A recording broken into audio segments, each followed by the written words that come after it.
ಯಶಸ್ವಿ ಎಲ್ಲ ಅನುಭವಿಗಳು ತಮ್ಮ ವಿಚಾರಗಳನ್ನು ತಿಳಿಸಿದ್ದಾರೆ. ಅವರಿಗೆಲ್ಲ ನನ್ನ ವಂದನೆಗಳನ್ನು ತಿಳಿಸುತ್ತಾ ಹಾಗೂ ತಮ್ಮೆಲ್ಲರಿಗೂ ನನ್ನ ವಂದನೆಗಳನ್ನು ತಿಳಿಸುತ್ತಾ, ಸುಖ ಸ್ವರೂಪರೇ,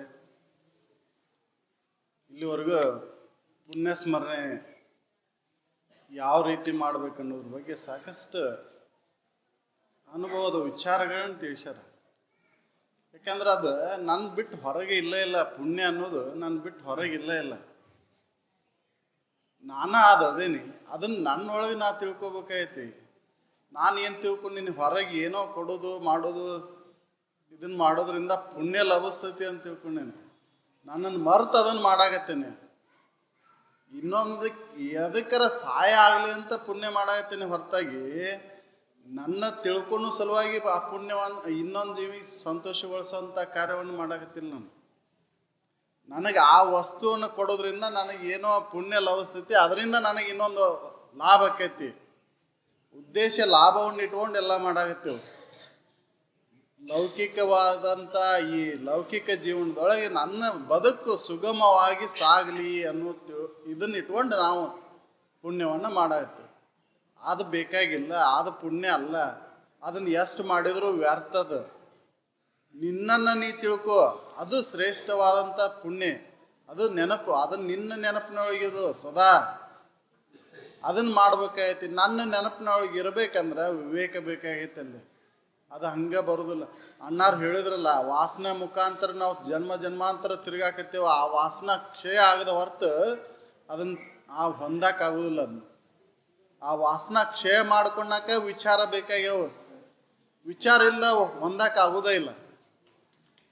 ಪ್ರದೀಪ್ ಅಣ್ಣಾರು ತೋರಿಸಿದ್ರು ನಿರಂಜನ ಸ್ಥಿತಿಯನ್ನ. ಮಾತು ಮನಂಗಳಿಂದ ಅತ್ತತ್ತ ಮೀರಿದ ನಿರುಪಾಧಿಕ ನಿರತಿಶಯವಾದಂತ ಆ ಶಾಶ್ವತವಾದಂತ ಸುಖದ ಅನುಭವವನ್ನ ಹೆಂಗ್ ಮಾಡ್ಕೋಬೇಕನ್ನೋದನ್ನ ತೋರಿಸಿದ್ರಲ್ಲ. ಅದನ್ನ ಎಲ್ಲರೂ ಏನು ವಿಚಾರ ಮಾಡಾಕತ್ತಿದ್ರು ಒಳಗೆ. ಏನ್ಪಾ ಸುಮ್ನ ಕುಂತ್ ಬಿಟ್ರಲ್ಲಿ ಇವ್ರು, ಏನು ಮಾತಾಡ್ವಲ್ರಲ್ಲ, ಏನಾರ ಮಾತಾಡ್ಬಲ್ಲ ಅಂದ್ರೆ ನಮಗ್ ಏನಾಗೈತಿ ಇವತ್ತ, ಸುಮ್ನ ಕುಂದ್ರದ ಅಂದ್ರೆ ಬಹಳ ಕಠಿಣ ಆಗೈತಿ. ಸುಮ್ನ ಕುಂದ್ರದ ಅಂದ್ರೆ ಬಹಳ ಕಠಿಣ ಆಗೈತಿ. ಏನಾರ ಮಾಡೋದಂದ್ರೆ ಹಗರಾಗೈತಿ. ಯಾಕ? ಜನ್ಮ ಜನ್ಮಾಂತರ ಬಂದಂತ ಇಂದ್ರಿಯಗಳ ಹೊರಮುಖವಾದಂತ ಚಟಕ್ಕ ಬಲಿ ಬಿದ್ದೆವು.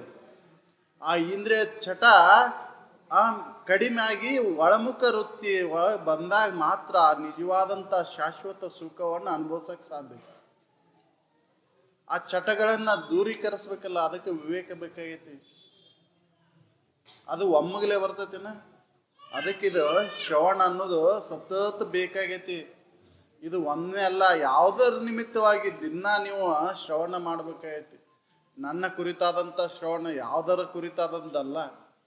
ನಿಜವಾದ ನಾನು ಯಾರು, ಈ ಸುಳ್ಳು ನಾನುವಿನ ಕುರಿತು ಶ್ರವಣವನ್ನ ಸಾಕಷ್ಟು ಮಾಡ್ತೇವೆ ನಾವು. ಹೌದಲ್ರಿ? ಈ ಶರೀರದ ಬಗ್ಗೆ ಶ್ರವಣ, ಕಣ್ಣು ಹಂಗದಾವ್, ಕಿವಿ ಹಂಗೈತಿ, ತಲೆ ಹಂಗೈತಿ, ಅವನ ಮೂಗ್ ಹಂಗೈತಿ, ಇದನ್ನ ಬಗ್ಗೆ ಶ್ರವಣವನ್ನ ಸಾಕಷ್ಟು ಮಾಡ್ತೇವೆ. ಆದ್ರೆ ನಿಜವಾದ ನನ್ನ ಬಗ್ಗೆ ಶ್ರವಣ ಯಾರು ಮಾಡ್ತೇವೆ? ಅದಕ್ಕೆ ನಿನ್ನ ನಿಜವಿದನ್ನೇ ತಿಳಿಯುವಂತ ಅವ್ರು ಹೇಳಿದ್ದು. ನನ್ನ ಬಗ್ಗೆ ಶ್ರವಣವನ್ನು ಮಾಡಿದಾಗ ಆ ವಿವೇಕ ಜಾಗೃತ ಆದಾಗ ಅವಾಗ ಮೌನ ಸ್ಥಿತಿ ಅನುಭವಿಸಕ್ ಸಾಧ್ಯತೆ. ಮಹಾ ಮೌನ. ಎಲ್ಲಾ ಇಂದ್ರಿಯಗಳ ಬಂದ್ ಆಗ್ಬೇಕು. ಎಲ್ಲಾ ಈ ಜ್ಞಾನೇಂದ್ರಿಯ ಚಟುವಟಿಕೆ ಬಂದ್ ಆದಾಗ, ಮನಸ್ಸು ಮೌನ ಆದಾಗ ಮಾತ್ರ ಆ ಶಾಶ್ವತವಾದಂತ ಸುಖ ಅನುಭವಿಸಕ್ ಬರ್ತೈತಿ. ಅದು ಪುಣ್ಯ. ಅದನ್ನ ಮಾಡ್ಬೇಕಾಗೈತಿ ನಾವು. ಮನುಷ್ಯ ಜನ್ಮ ಪುಣ್ಯದಿಂದನ ಬಂದೈತಿ, ಪುಣ್ಯದ ಅಂಶದಿಂದನ ಬಂದೈತಿದ. ಮತ್ ಇನ್ನೇನ್ ಮಾಡ್ಬೇಕ? ಪುಣ್ಯ ಮಾಡಿ, ಇನ್ನೂ ಅಷ್ಟು ಪುಣ್ಯ ಮಾಡಿ ಸ್ವರ್ಗಾದಿ ಸುಖಗಳನ್ನ ಲಭಿಸಿದ್ರೆ ಏನಾಗುದೈತಿ? ಅವು ವಿಕಾರ ಆಗಿ ಹೋಗುದ. ಯಾವ ಇಂದ್ರಾದಿ ನೀವು ಮಾಡ್ಕೊಂಡ್ರಲ್ಲ ಕಲ್ಪನಾ ಇಂದ್ರಾದಿ ದೇವತೆಗಳನ್ನ, ಅವ್ರು ಪದವಿಗಾಗಿ ಬಡದಾಡಕತ್ತಾರ. ನಂದ ಮೇಲು ಪದವಿ, ನಿಂದು ನಾನು ಹೆಚ್ಚಿನವ್. ಇಂದ್ರ ನಾನ್ ಹೆಚ್ಚಿನವಂತನ, ಬ್ರಹ್ಮ ನಿನಕಿನ್ನ ನಾನ್ ಹೆಚ್ಚಿನವಂತನ. ಹೌದಲ್ರಿ? ಬಡದಾಡ್ತವ್ರಿ ಇಲ್ಲ ಅವ್ರ. ಪುರಾಣಗಳನ್ನ ಬರ್ದಿರಿ. ಅವು ಪುರಾಣಗಳು ಏನು, ಒಂದೊಂದರೊಳಗೆ ಒಂದೊಂದು ದೇವತೆಗಳು, ಒಂದೊಂದು ದೇವರುಗಳು ಹೆಚ್ಚಿನಾರು ಅಂತ ಬರ್ದಿರಿ. ಅವ್ರವ್ರೊಳಗೆ ತಾಳ್ಮೆ ಇಲ್ಲ, ಅವ್ರೊಳಗೆ ಸಹನೆ ಇಲ್ಲ. ಅದ್ರ ಬ್ಯಾಡ, ಅದು ಅಲ್ಲ. ಅವೆಲ್ಲ ಪುರಾಣಗಳು, ಅವು ಕಥೆಗಳು, ಅವ್ರ ಬಗ್ಗೆ ತಲೆ ಕೆಡಿಸ್ಕೋಬೇಡ್ರಿ. ನಿಮ್ಮ ಕತ್ತಿ ತೆಗೀರಿ. ನಿಮ್ಮ ಕತ್ತಿ ತೆಗೆದ ಏನದಿರಿ ನೋಡ್ಕೊರಿ. ನೀವು ನಿಜವಾದ ನೀವ್ ಯಾರದಿರಿ ಅಂತ ತಿಳ್ಕೊಳಕ್ ಪ್ರಯತ್ನ ಮಾಡ್ರಿ ಅಂತ ಅನುಭವಗಳೆಲ್ಲ ಇದ್ದು ತೋರ್ಸ್ಯಾರ. ಅದಕ್ಕೆ ಎಲ್ಲಾ ಇದು ಯಾವಾಗ ಅನುಭವಕ್ಕೆ ಬರ್ತೈತಿ ಅಂದ್ರೆ, ನಾನು ಯಾರದೀನಿ ಅನ್ನೋದು ಯಾವಾಗ ಅನುಭವಕ್ಕೆ ಬರ್ತೈತಿ ಅಂದ್ರೆ, ಎಲ್ಲಾ ಇಂದ್ರಿಯಗಳು ಬಂದ್ ಆದಾಗ, ಜ್ಞಾನೇಂದ್ರಿಯಗಳು ಬಂದ್ ಆದಾಗ ಅದು ಅನುಭವಕ್ಕೆ ಬರ್ತೈತಿ. ಜ್ಞಾನೇಂದ್ರಿಯಗಳು ಬಂದ್ ಆಗ್ಬೇಕಂದ್ರ ಅಂತಃಕರಣ ಶುದ್ಧ ಇರ್ಬೇಕಲ್ಲ, ಅಂತಃಕರಣ ಮೌನ ಆಗ್ಬೇಕಲ್ಲ. ಅಂತಃಕರಣ ಮೌನ ಆಗ್ಬೇಕಂದ್ರ ವಿಚಾರಣೆ ಬೇಕು. ಅಂತಃಕರಣವನ್ನು ಬಿಗಿ ಹಿಡಿದು, ಜ್ಞಾನೇಂದ್ರಿಯಗಳನ್ನ ಬಿಗಿ ಹಿಡಿದು ಆ ಅಂತಃಕರಣ ಹರಿಬಿಟ್ಟಾಗ ನಿಜವಾದ ನನ್ನನ್ನು ನಾ ತಿಳ್ಕೊಳಕ್ಕಾಗುದಿಲ್ಲ. ಅದಕ್ಕೆ ಒಳಗ್ ಮೊದ್ಲಿಗೆ ಬರ್ಬೇಕಾಗೈತಿ ಆ ವಿವೇಕ ಅನ್ನೋದು. ಅಂತಃಕರಣಕ್ಕೆ ಬೇಕಾಗೈತಿ. ಮೇಲ್ ಮನಸ್ಸಿನಿಂದ ಕೆಳ ಮನಸ್ಸಿಗೆ ಬುದ್ಧಿ ಹೇಳ್ಬೇಕಾಗೈತಿ. ಎಲೆ ಕಾಕು ಮಾನಸವೇ, ಅದರೊಳಗೆ ಏನುಂಟು ಹೀನ ವಿಷಯನ್ನ ಅದ್ರೊಳಗೆ ಯಾಕೆ ಸುಳಿತಿ ಹೀನ ವಿಷಯದೊಳಗೆ? ಬಿಡು, ಅದನ್ನ ಬಿಟ್ಟು ನಿನ್ನ ನಿಜವನ್ನ ತಿಳ್ಕೊಳಕ್ ಪ್ರಯತ್ನ ಮಾಡು. ಇವೆಲ್ಲ ಕರ್ಮಕ್ಕನುಸಾರವಾಗಿ ಬರ್ತಕ್ಕಂಥ ಫಲಗಳು ಅನಿತ್ಯದವು. ಅವು ಸುಖ ಕೊಡ್ಲಾರವು ಅಂತ ಕೈ ಬಿಟ್ಟು ನಿನ್ನ ನಿಜವನ್ನ ತಿಳ್ಕೊಳಕ್ ಪ್ರಯತ್ನ ಮಾಡುವಂತ ಎಲ್ಲ ಅನುಭವಗಳಿಗೆ ಹೇಳಿಕೊಟ್ಟಾರ, ಎಚ್ಚರಿಕೆ ಕೊಟ್ಟಾರ. ಅದ್ರ ಕಡೆ ನಾವು ಎಷ್ಟು ಲಕ್ಷ್ಯ ಕೊಡ್ತೇವೆ, ಎಷ್ಟು ಅದ್ರ ಬಗ್ಗೆ ವಿಚಾರ ಮಾಡ್ತೇವೆ? ಇಲ್ಲ. ಮತ್ತೆ ಅದ ಅನಿತ್ಯವಾದಂತ ಅನಿತ್ಯ ಚಿಂತನೆಗಳನ್ನ ಮಾಡ್ತಾ ಮಾಡ್ತಾ ಕಾಲವನ್ನು ಕಳೀತೇವೆ. ಅದು ಮನುಷ್ಯನ ಮಾಡ್ತಕ್ಕಂಥ ಕರ್ತವ್ಯನ ಅಲ್ಲ. ಎಲ್ಲ ಪಶು ಪಕ್ಷಾದಿಗಳು ಅವದ ಆಹಾರ, ಅನ್ನ, ನೀರು, ಭಯ, ಮೈಥುನಕ್ಕಾಗಿನ ಜನ್ಮವನ್ನ ಕಳ್ಕೊಂತ ಬಂದೆವು. ಮತ್ತ ಮನುಷ್ಯ ಜನ್ಮಕ್ಕೆ ಬಂದು ಅದನ್ನ ಮಾಡೋದು ಮನುಷ್ಯನ ಜನ್ಮದ ಕರ್ತವ್ಯ ಅಲ್ಲ. ಅಲ್ಲಿ ನಿನ್ನ ನಿಜ ತಿಳಿಯಾಕ ಪ್ರಯತ್ನ ಮಾಡು ಅಂತ ಹೇಳಿದ್ವಿ. ಯಾಕೆ ಬಂದೈತಿ, ಪುಣ್ಯಕ್ಕನುಸಾರವಾಗಿ ಮನುಷ್ಯ ಜನ್ಮಕ್ಕೆ ಬಂದೈತಿ. ಇಂಥ ಮನುಷ್ಯ ಜನ್ಮವನ್ನ ವ್ಯರ್ಥ ಸಮಯವನ್ನ ಕಳೆದು ಎದಕ್ಕೆ ಸತ್ತು ಹೋಗುದು? ಅದು ಬಿಟ್ಬಿಟ್ಟು ನಮ್ಮ ನಿಜವನ್ನ ತಿಳಿಯಾಕ ಪ್ರಯತ್ನ ಮಾಡ್ಬೇಕಾಯ್ತು. ಆ ಸ್ಥಿತಿ ನನ್ನ ನಿಜ ಹೆಂಗೈತಿ ಅಂದ್ರೆ, ರಂಜನಾ ಇಲ್ಲ ಅಲ್ಲಿ, ಯಾವುದೇ ಆಕಾರ ಇಲ್ಲ ಅದಕ್ಕೆ, ಯಾವುದೇ ಅಲ್ಲಿ ಗುಣಗಳಿಲ್ಲ. ಅಂತದನ್ನ ತಿಳಿಬೇಕಂದ್ರೆ ಗುಣಾತೀತವಾದಂತ ನಿರ್ಗುಣ, ನಿರಾಕಾರ, ನಿರ್ಲೇಪ ಸ್ಥಿತಿಯನ್ನ ತಿಳಿಬೇಕಂದ್ರ ಇವೆಲ್ಲ ಗಂಧ, ರೂಪ, ರಸ, ಇದರ ಮೇಲೆ ಇರ್ತಕ್ಕಂಥ ಪಂಚ ವಿಷಯಗಳ ಮೇಲೆ ಇರ್ತಕ್ಕಂಥ ಪ್ರೀತಿ ನಾಶ ಆಗ್ಬೇಕಾಯ್ತು. ಲಯ ಆದಾಗ ನಿದ್ರೆ ಬಂದಿರ್ತೈತಿ, ನಾಶ ಆದಾಗ ಅದು ಶಾಶ್ವತವಾದಂತ ಸುಖ. ಹೌದಲ್ರಿ? ಲಯ ಮಾಡ್ತೇವೆ ಪ್ರತಿದಿನ. ಆ ಎಲ್ಲ ಇಂದ್ರಿಯಗಳನ್ನ ಅಡಗಿಸ್ತೇವೆ. ಇಂದ್ರಿಯಗಳ ವ್ಯಾಪಾರ ಕಡಿಮೆ ಮಾಡಿ ನಿದ್ರಾ ಅವಸ್ಥೆಗೆ ಹೊಕ್ಕೇವು. ಆದ್ರೆ ನಾಶ ಆಗಿರೋದಿಲ್ಲ. ಅನ್ನಾರು ಹೇಳಿದ್ರಲ್ಲ, ನಾಶ ಆಗ್ಬೇಕು. ಅವು ಅಡಗಿಸೋಂಗಿಲ್ಲ, ನಾಶ ಆಗ್ಬೇಕು. ನಾಶ ಅಂದ್ರೆ ಪೂರ್ಣ ಹುರದ ಬೀಜ ಆದಾಗ ಮತ್ ಹೆಂಗ್ ಹುಟ್ಟುದಿಲ್ಲೋ ಹಂಗೆ ಮನಸ್ಸಿನಲ್ಲಿರುವಂತಹ ಕಾಮ ಕ್ರೋಧಾದಿಗಳನ್ನ ಜ್ಞಾನಾಗ್ನಿಯಲ್ಲಿ ಹುರಿದಾಗ ಅವು ನಾಶ ಆತಂದ್ರೆ ಮತ್ತೆ ಹುಟ್ಟು ಸಾವುಗಳಿಲ್ಲ. ಅದಕ್ಕೆ ಜ್ಞಾನಾಗ್ನಿಯನ್ನ ಪ್ರಜ್ವಲಗೊಳಿಸ್ಬೇಕಾಗೈತಿ.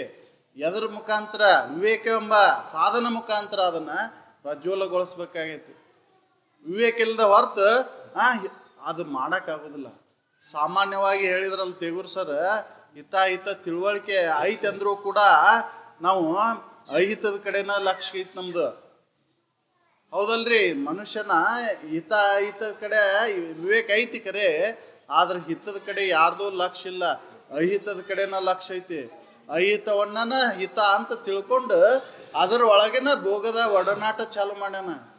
ಹೌದಲ್ರಿ? ಎಲ್ಲರೂ ಮಾಡಿದ್ದು ಮತ್ತೇನ ಅದ್ರೊಳಗೆ ಹಿತ ಇಲ್ಲ ಅಂದ್ರೂ ಕೂಡ ಅದೇ ಸುಖ ಕೊಡ್ತೈತಿ ಅಂತ ಪುನಃ ಅದನ್ನ ನಾವು ಅದ್ರೊಳಗೆ ತೊಡಗ್ತೀವಿ.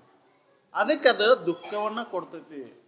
ಅದಕ್ಕೆ ಅದನ್ನ ಬಿಟ್ಟು ಇಂದ್ರಿಯಗಳ ವ್ಯಾಪಾರ ಕೈ ಬಿಟ್ಟು ನಿನ್ನ ನಿಜವನ್ನ ತಿಳ್ಕೊಳಕ ಪ್ರಯತ್ನ ಮಾಡುವಂತ ಅವ್ರು ಎಚ್ಚರಿಕೆ ಕೊಟ್ಟರು. ಅದು ನಿರಂಜನ ಸ್ಥಿತಿ ಅಂದ್ರೆ ಎಲ್ಲರದು ಒಂದೈತಿ. ಅವ್ರು ವ್ಯಕ್ತಿಗತವಾಗಿ ನಾವು ನೋಡ್ತೇವೆ.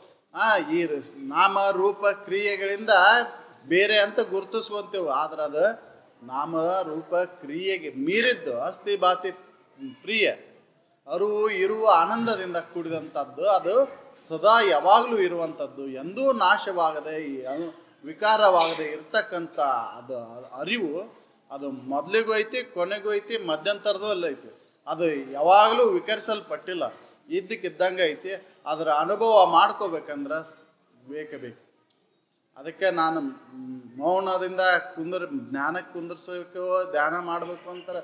ಜ್ಞಾನ ಮಾಡ್ಬೇಕು, ಹೌದು. ಯಾರು ಮಾಡ್ಬೇಕು ಅದನ್ನ? ಯಾರಿಗೆ ಅವಶ್ಯ ಐತಿ?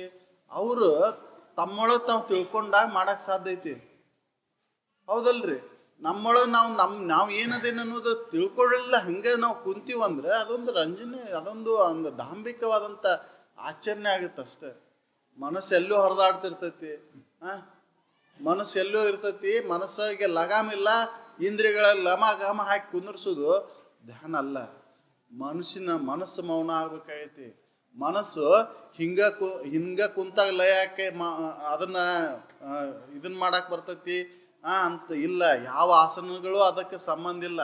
ಹೆಂಗ್ ಬೇಕಾದಂಗೂ ಇರ್ಬೋದು, ಶರೀರ ಹೆಂಗ್ ಬೇಕಾದ ಕುಂದಿರ್ಬೋದು, ಮಲಗಿರ್ಬೋದು, ಹೆಂಗ್ ಬೇಕಾದಂಗ ಇರ್ಬೋದು. ಆದ್ರೆ ಅದನ್ನ ವಿವೇಕ ದ್ವಾರ ನಿಗ್ರಹಿಸಲ್ಪಡ್ಬೇಕಾಗೈತಿ. ವಿವೇಕ ದ್ವಾರ ಅದ ಮನಸ್ಸಿನಲ್ಲಿ ಹೇಳ್ತಕ್ಕಂಥ ಸಂಕಲ್ಪ ವಿಕಲ್ಪಗಳನ್ನು ನಾಶ ಮಾಡ್ಕೋಬೇಕಾಗೈತಿ. ನಾವು ಬಾಳೆ ಚಿಂತಿ ಯಾವ್ದಾರ ಆಸನ ಹಾಕೊಂಡ್ ಮಾಡ್ತೇವೋ ಹೆಂಗೋ, ಯಾವ ಆಸನ ಹಾಕೊಂಡಿರೋದಿಲ್ಲ, ಮಲಮೂತ್ರ ಬದಿಗಳನ್ನ ಬಿಡುವಲ್ಲೂ ನಾವು ಬಾಳೆ ಚಿಂತೆ ಮಾಡ್ತೇವೆ. ಹಂಗ ಇದನ್ನು ಬಾಳೆ ಚಿಂತೆ ಹೆಂಗ್ ಮಾಡ್ತೇವೋ ಹಂಗ ನನ್ನ ಚಿಂತನೆಯನ್ನು ಮಾಡ್ಬೇಕಾಗೈತಿ. ಸತತ ಎಡೆಬಿಡದೆ ಈ ಚಿಂತನೆಯಲ್ಲಿ ಯಾರು ನಿರತರಕ್ಕರೋ ಅವರಿಗೆ ಅದು ಸಿದ್ಧಿಸ್ತೈತಿ, ಆ ನಿರಂಜನ ಸ್ಥಿತಿ. ಅದನ್ನ ನಾವು ಮಾಡ್ಬೇಕಾಗೈತಿ. ಅದಕ್ಕಾಗಿ ವಿಶೇಷವಾಗಿ ಇದನ್ನ ಮಾಡೋ ಅವಶ್ಯಕತೆ ಇಲ್ಲ. ಅದನ್ನ ವಿವೇಕ ಮೊದ್ಲಿಗೆ ಬಲಗೊಳ್ಬೇಕಾಗೈತಿ. ವಿವೇಕಕ್ಕಾಗಿ ಒತ್ತು ಕೊಡ್ಬೇಕಾಗೈತಿ. ಶ್ರವಣ ಇಲ್ದ ಮನನ ಮಾಡೋದು ವ್ಯರ್ಥ ಅಂತ. ಶ್ರವಣ ಮಾಡಿ ಅನ್ನಾರು ಹೇಳಿದ್ರಲ್ಲ, ಶ್ರವಣ ಇಲ್ದ ಮನನ ಮಾಡೋದು, ಮನನ ಇಲ್ದನ ಶ್ರವಣ ಅಷ್ಟ ಮಾಡಿದ್ರು ವ್ಯರ್ಥ. ಎರಡೂ ಬೇಕು, ಮನನೂ ಬೇಕು, ಶ್ರವಣನೂ ಬೇಕು. ಮನನ ಅವ್ರವ್ರಿಗೆ ವ್ಯಕ್ತಿಗತ, ಶ್ರವಣ ಅನ್ನೋದು ಸಾಮೂಹಿಕವಾಗಿ ಎಲ್ಲ ಒಂದು ವೇಳೆ ಒಳಗೆ ಅವ್ರು 2 ವೇಳೆ ಹೇಳ್ಯಾರ. ಅವಾಗ ಅಲ್ಲಿ ಶ್ರವಣ ಅಂದ್ರೆ ಬರೇ ಈ ಕಿವಿಲೆ ಕೇಳಿ ಈ ಕಿವಿಲೆ ಬಿಡೋದಲ್ಲ. ಅದನ್ನ ಪುನಃ ನನ್ನೊಳಗೆ ಮನನ ಅಂದ್ರೆ ನನ್ನೊಳಗ ಅದನ್ನ ಅರ್ಥಾನುಸಂಧಾನ ವೃತ್ತಿ ಒಳಗೆ ತೊಡಗಿಸ್ಕೊಳೋದು. ಅವಾಗ ಆ ನಿಧಿಧ್ಯಾಸನ ಆಕೈತಿ, ಮನಸ್ಸು ಮೌನ ಆಕೈತಿ. ಆ ಮನಸ್ಸಿನ ಮೌನ ಸ್ಥಿತಿ ಬಂದಾಗ ಮಾತ್ರ ಆ ನಿರಂಜನ ಸ್ಥಿತಿ, ಆತ್ಮಾನಂದ, ಇವೆಲ್ಲ ಶಿವಾನಂದ ಇವೆಲ್ಲ ಏನದಾವಲ್ಲ ಹೆಸರುಗಳು, ನನ್ನ ಇರುವಿನ ಕುರಿತಾದಂತ ಹೆಸರುಗಳ ಹೊರತಾಗಿ ಶರೀರದ ಹೆಸರುಗಳಲ್ಲ. ಶರೀರವನ್ನ ಗುರುತಿಸಕ್ಕೆ ಇವ ಇಂಥವ ಅಂತ ಗುರುತಿಸಕ್ಕೆ ನಾಮಗಳು ಇದ್ರೂ ಕೂಡ ಆ ನಾಮದ ಹಿಂದಿನ ಅರ್ಥ ಏನೈತಿ ಅಂದ್ರೆ ನನ್ನ ಇರುವಿನ ಕುರಿತು. ಆ ಇರುವಿನ ಲಕ್ಷಿಸೇ ನಮ್ಮ ಎಲ್ಲ ನಾಮ ಅದಾವು. ನಾಮಾವಳಿಗಳನ್ನ ಹೇಳ್ತೇವ್ ನಾವು. ಆ ನಾಮಗಳನ್ನ ಅರ್ಥಾನುಸಂಧಾನ ಮಾಡ್ಕೊಂಡಿವಂದ್ರ ನಮ್ಮ ಇರುವಿನ ಕುರಿತಾದಂಥದ್ದ ಅರ್ಥ ಬರ್ತೈತಿ. ಹೊರತಾಗಿ ನಾವು ಅದಕ್ಕೆ ರೂಪಗಳನ್ನ ಕೊಟ್ಟು ಹೊರಗೆ ಹುಡುಕಾಕತ್ತೇವು. ಎಲ್ಲಾ ನಾಮಗಳಿಗೂ ರೂಪವನ್ನ ಕೊಟ್ಟೆವು. ಅದಕ್ಕೆ ಅವ್ರ ಇವೆಲ್ಲವೂ ಹೊರಗೆ ಹೊಕ್ಕವ ಅಂತೇಳಿ ಸುಖಾಯನಮ ಅಂತ ಇಟ್ಟಿದ್ದವು. ಸುಖಕ್ಕೆ ಇನ್ನುವರೆಗೆ ಯಾರು ಹೆಸರು ಕೊಟ್ಟಿಲ್ಲ, ರೂಪ ಕೊಟ್ಟಿಲ್ಲ ಆ ಹೆಸರಿಗೆ. ಅದಕ್ಕೆ ಅದನ್ನ ಇಟ್ರೆ ಯಾರು ಬಡದಾಡೋದಿಲ್ಲ ಅಂತ ಅದಕ್ಕೆ ಅದನ್ನ ಇಲ್ಲ ಅಂದ್ರೆ ಬಡದಾಡಕ್ಕೆ ಚಾಲು ಹಾಕ್ಯವ್ ನಾವು. ನಂದು ಬೇರೆ ನಿಂದು ಬೇರೆ.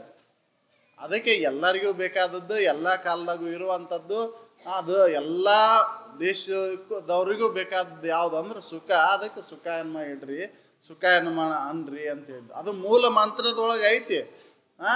ಅದನ್ನ ಮರೆಮಾಚಿ ಯಾವ್ದಕ್ಕೆ ರೂಪ ಕೊಟ್ರ ಅವು ಮಂತ್ರಗಳನ್ನ ಮಾಡ್ಕೊಂಡ್ರು. ಮಂತ್ರ ಅಂದ್ರ ಮನಸ್ಸು ಲಯ ಮಾಡೋದಕ್ಕೆ ಮಂತ್ರ ಅಂತಾರ. ಅದನ್ನ ವಿವೇಕ ದ್ವಾರ ಮಾಡ್ಬೇಕಾಗೈತಿ. ಅದಕ್ಕೆ ವಿವೇಕಕ್ಕೆ ಹೆಚ್ಚು ಪ್ರಾಧಾನ್ಯತೆ ಕೊಟ್ಟು ಮೊದ್ಲಿಗೆ ವಿವೇಕವಂತರ ಆಗ್ಬೇಕಾಗೈತಿ. ಅದಕ್ಕೆ ಸತತ ಶ್ರವಣ ಮಾಡ್ಬೇಕಾಗೈತಿ. ಬರೇ ಶ್ರಾವಣ ಬಂದಾಗ ಅಷ್ಟ ಶ್ರವಣ ಅಲ್ಲ, ಅಥವಾ ಯಾವ್ದಾರ ಇದಕ್ಕೆ ಪುಣ್ಯತಿಥಿ ಪುಣ್ಯ ಸ್ಮರಣೆಗೆ ಅಷ್ಟ ಶ್ರವಣ ಅಲ್ಲ, ಸತತ ಎಡೆಬಿಡದು. ಯಾಕಂದ್ರೆ ಇನ್ನೊಬ್ಬರ ಸಲುವಾಗಿ ಅಲ್ಲದ, ನನ್ನ ಸಲುವಾಗಿ. ನಾನು ಏನು ಅಪೇಕ್ಷೆ ಮಾಡತ್ತೀನಿ? ಸುಖವನ್ನ, ಶಾಶ್ವತವಾದಂತ ಸುಖವನ್ನ, ಅತ್ಯಂತ ದುಃಖ ನಿವೃತ್ತಿ ಪರಮಾನಂದ ಪ್ರಾಪ್ತಿಯನ್ನ ಬೇಡಾಕತ್ತೀನಿ. ಆದ್ರೆ ಹುಡುಕುದು ಎದ್ರೊಳಗೆ ಹುಡುಕಾಕತ್ತೀನಿ? ಅನಿತ್ಯವಾದಂತ ವಿಷಯದ ವಸ್ತುಗಳಲ್ಲಿ ಸುಖವನ್ನು ಹುಡುಕಾಕತ್ತೀನಿ. ಅವು ಕೆಟ್ಟು ಹೋಗ್ತಕ್ಕಂತ ವಿಷಯಾದಿ ವಸ್ತುಗಳಲ್ಲಿ ಸುಖವನ್ನು ಆರಿಸ್ಕೊಂಡೇನೆ. ಅದು ಬಂದಾಗಿ ಎಂದೂ ಕೆಡಲಾರ್ದಂತ ಇರ್ತಕ್ಕಂಥ ನನ್ನ ನಿಜವನ್ನ ತಿಳ್ಕೊಂಡ ಮಾತ್ರ ಪರಮಾನಂದವನ್ನ ಹೊಂದಕ್ ಸಾಧ್ಯ ಐತಿ. ಅದಕ್ಕಾಗಿ ಪ್ರಯತ್ನ ಮಾಡಿ ಈ ಜೀವನವನ್ನ ಸಾರ್ಥಕಗೊಳಿಸೋಣ ಅಂತೇಳಿ ನಾನು 2 ಮಾತನ್ನ ಮುಗಿಸ್ತೇನೆ.